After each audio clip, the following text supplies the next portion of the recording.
This is Courage Barbell, and I'm your host, Chad Ikes. Today, I want to talk a little bit about crappy training sessions. Last week, I had a really shitty bench session. My goal was to come in and drop down the reps and increase the weight because I've been doing a lot of high rep stuff, and my high reps are really good, but I want to get back down to a decent 1 rep max. So my goal was to come in and hit sets of 8.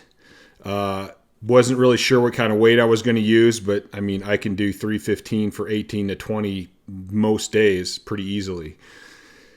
Well, I went into that session and 315 I was struggling to hit 10 with. I think I actually did a couple sets of 8 and a set of 6. I think of stories of the past and what I would have done during that session. I would have completely let my anger run wild, and I would have did some dumb shit, and I would have tried to pull up every possible deep dark thing inside me to bust out the absolute most I could get, leaving myself susceptible to strains, injuries, any kind of stupidity, overtraining my central nervous system so that night I wouldn't have slept at all and been in even worse shape. But last Wednesday, I think after like the second set, I just kind of started chuckling to myself a little bit. In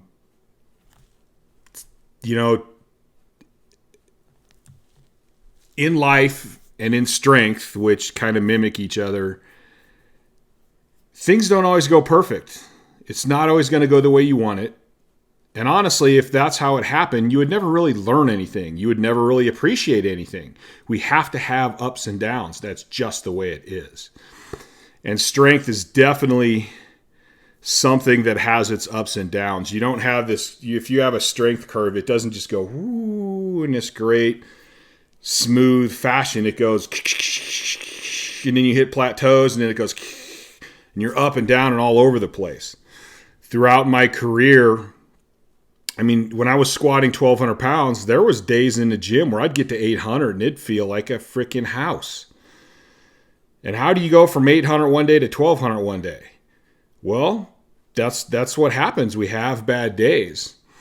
So it's not the end of the world, but it's also not something to completely ignore. Like, I don't really recommend like laughing at it like I did, but I have the experience and the intelligence now to be able to chuckle a little bit there, but then do the things I need to do. So there's a couple things I wanted to talk about in terms of like shitty training sessions, because I've seen it destroy people. I've seen lifters go back in the next day because they can't take that the day before was horrible. And it's like, well, you already had a horrible day and you trained anyway. And now you think you're going to come in and have a good day? There's a lot of people that let the bad days just build and build and build and turn into a snowball effect. There's people that it will just crush their spirit and their positive energy. And that goes with injuries too. People can't handle backing down for injuries. They can't realize that sometimes you need to take a couple steps back to take a step forward. So that's why I'm talking about this. And because I was amused that I kind of chuckled about it. That's a big growth thing for me. So we learn from the hard times. We need the hard times. Doesn't mean you got to like them. Doesn't mean you got to be happy about them. It definitely doesn't mean you have to just accept them. They're going to be there, but you should still fight to get through them. You should fight to keep them to a minimum. But the other thing, like I said, with our strength, everybody tends to think, I'm a 400-pound bench presser. I can bench press 400 pounds any day. Well, if you hit 400 pounds in a meet, there's probably a lot of times where you can't actually bench 400 pounds. Our strength fluctuates on a day-to-day basis based on tons of different factors. One of the mistakes I see a lot is with programs such as linear periodization. People are like, well, I can bench 450. So I'm going to base all my numbers off 450. And I'm like, have you even ever actually hit 450? Well, no, but I know I have the strength to do it. Like, really, well, if you've never done it, what makes you think you have the strength to do it? Like, base your numbers on what your actual max is. And if you're doing like linear periodization, what is my like average. What's a good average of where my max is every day? That's probably a whole nother article at some point, though. So don't get upset with the fact that not every day is a PR. When you're new, it's going to be easier to PR. The better and better you get, it's going to be harder and harder to PR. So your max fluctuates every day. The other thing we need to keep in mind, strength is simple. Don't complicate it. Too many people complicate strength training. The fact of the matter is, if you break it down to the simplest point, we're going to the gym. We're stressing our body. We're taxing our body. We're doing those little micro tears in the muscle or wherever they're at with that now on the science. Like basically, we're in the gym. We're beating ourselves down. When we come out and we get our good nutrition and we get our sleep and we get all our modalities in, that's when we're healing up. And during that healing process, that's when we're going to come back stronger. So if your goal really is to go to the gym and break things down, it's to test and stress the body, the central nervous system, to stress the muscles, the tendons, the ligaments, and so on. That is your goal. It's not to hit a PR every single time you're in there. I mean, yes, that would be awesome. That would be great. And I think it's good to keep track of where your strength is so you can better track your training. But when you break it down, it really is that simple.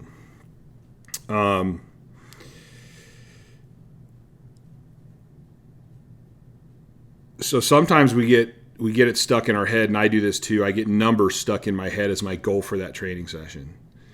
And if you're doing like linear periodization or something, or you're really trying to like take your high rep strength and peak it down to a max, like it's important to keep track of those numbers. But still, if you go in there and you work your butt off and you're accomplishing your goal, the main goal, break it down, heal, get stronger. So say you had this session, okay, I had my horrible bench session. I happened to chuckle during it because I'm like, listen, it's a bad day.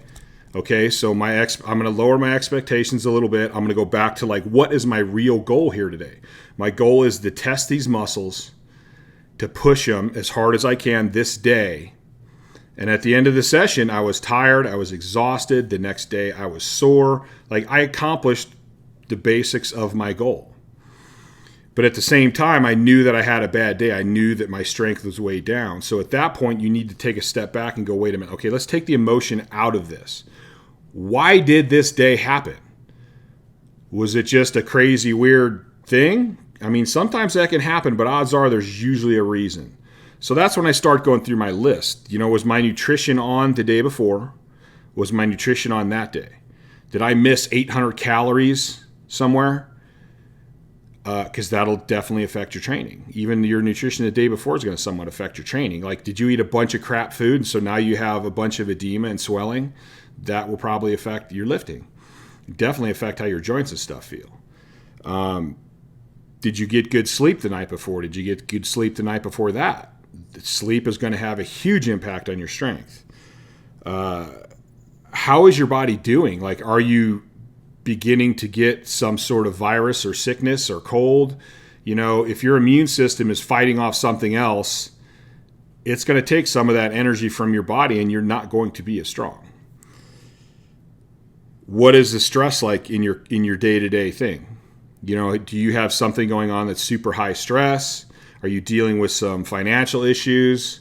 You know, and then of course, is that affecting your sleep? Did you have a kid that was sick and kept you up all night? Not kept you up, but you wanted to be up with him. You know, did you do something out of the ordinary physically for yourself? You know, are you benching on Monday and Sunday you actually ended up pulling weeds bent over all day, so your back's already tired and sore because it's not used to that? We need to factor all these things in because it could be simply like, dude, I didn't get my calories. That's probably why I didn't have that great a bench day. Okay, cool. Well, we still accomplished what we needed to in there. We're going to recover and be stronger. But now we need to pay more attention to what our nutrition is for the next sessions, and we need to understand we just saw proof of how important that is. So that goes back to where, you know, we don't learn much during the happy, great times in our life. We learn a lot from the tough, hard times.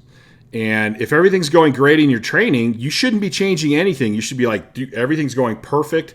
Let's just stay here. Let's not stop learning. Let's keep learning. But like you're like everything's good, man. Just be happy and roll with it. It's the times when things are bad that you really start analyzing. You spend more time reflecting and finding out what's wrong. What do I need to change? Is this my weak points? Just any number of things. That we learn the most during the hard times. I can tell you throughout my career, it was the tough times where I really learned all this stuff, and I came up with way better ideas where I learned what overtraining is. I learned more about nutrition, more about sleep.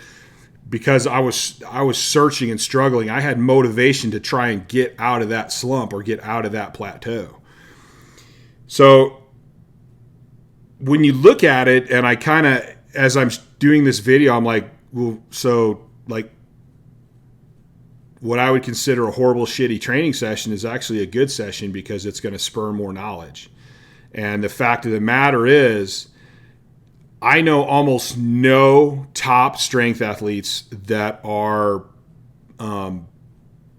what's the word for it? Meatheads.